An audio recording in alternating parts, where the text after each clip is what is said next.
Hey there guys, DMO73 here, bringing you the first deck profile of the week. This is for my new Frontiers Pricia Sacred Beasts with Huang Long.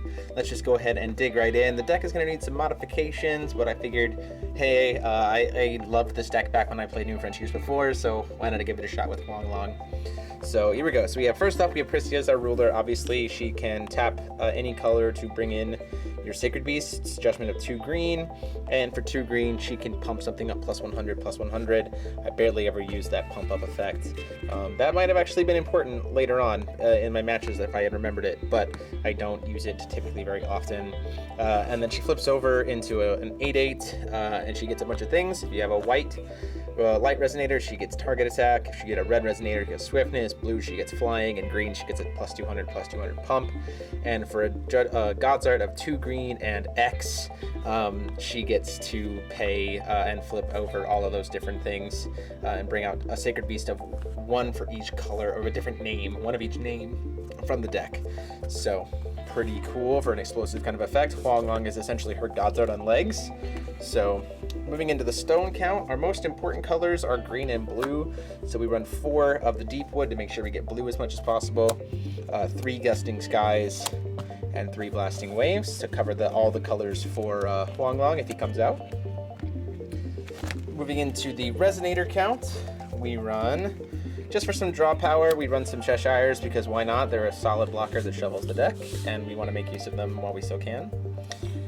3 Moonbreeze Elf to help us ramp into our turn 2 3-drop Sacred Beasts if we don't see a barrier or a horn, and being able to use this for the horn is really, really nice to help make good plays. And then 2 Hera for some Regalia hate and some more draw power.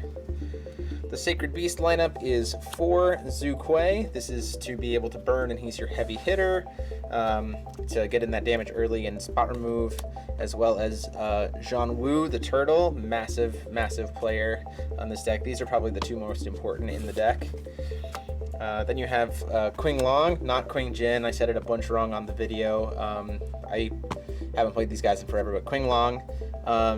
And so he can pay 1 to pump other Sacred Beasts up, and he gets you to draw a card whenever you get to have him come into play when you have another Sacred Beast. So that's always nice. And then Baihu is not very important unless you drop him turn 1 on the play, so you can target attack whatever they drop, but get a little bit of life gain out. Primarily use him just for coming out from Huang Long or the God's Art. Speaking of, you play 3 Huang Long. You don't want to see him too often, but you also do want to make sure you can see him. He's Pricia's God's Art on legs. He's very impactful. And then we have Izanagi, which is really nice to be able to make a hole after you've dropped a Huang Long to be able to kind of flush things out. The other nice thing is with Alice's Castling, you can use Huang Long to flash in this guy and get a really big swing for only 1 will. Removing 3 creatures and putting a 20/20 on board is pretty massive. Just got to be careful about when you play them, so really, really nice. Spell lineup, we run 2 Rapid Growths to help push for that aggression and finish the game off, as well as protect our creatures. 2 Alice's Castling. Wanted to play more, but the deck just didn't really have room for it, unfortunately. I definitely think that a slightly different variant of this could definitely make use of Alice Castling. You use it to protect stuff, you can do a lot of cool tempo swings with it. It's really, really nice. 3 Seal of Wind and Lights to help in the early game, cancel those big important cards, as well as protect your Huang Long. 2 Blessings of Yggdrasil to help you find the extra will that you need. This is really effective, especially since you're using your horns a lot to play will for your Sacred Beast, so you don't mind tapping down stones to play this. And then Regalia, we play 4 Horn of the Sacred Beast, obviously, and then 3 bows to be able to protect your guys and make some more pressure. People don't really want to take 1,000 from a 2-drop, so usually if you ping something for 200 and then have a bow out, they usually let the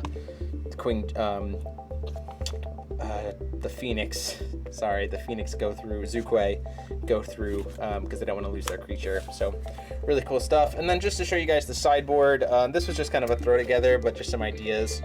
Blazer can be used in the deck because you don't really lose any cards, and so along with Blazer you can run things like Thunders, or Beat of the Phoenix Wings, you know, in varying amounts, because you don't really lose any cards in the main, and you actually get access to red, so you can still play Zuquay and a lot of other stuff. When Lapis Cluster comes out, you'll be able to play like Lightning Bolt and things like that, and that's always nice. You can also replace Cheshire Cats with Alice's Little Scout, and that works out pretty well. And then we play things like Wall of Wind or Levitine to be able to help Blazer make some faster work of people, and then like Pricias as well to be able to make use of tempo plays there and steal things. And you know, it's really nice when you can deal some damage to something and then like Alice Castling, or play this, ping something, and then Alice Castling into a Zuquay or something like that and get a lot more damage in. So, but that's the deck. Let me know what you guys think. Say goodbye to New Frontiers with a Grim Cluster, and I'll see you guys later. So go ahead and like, comment, and share this video.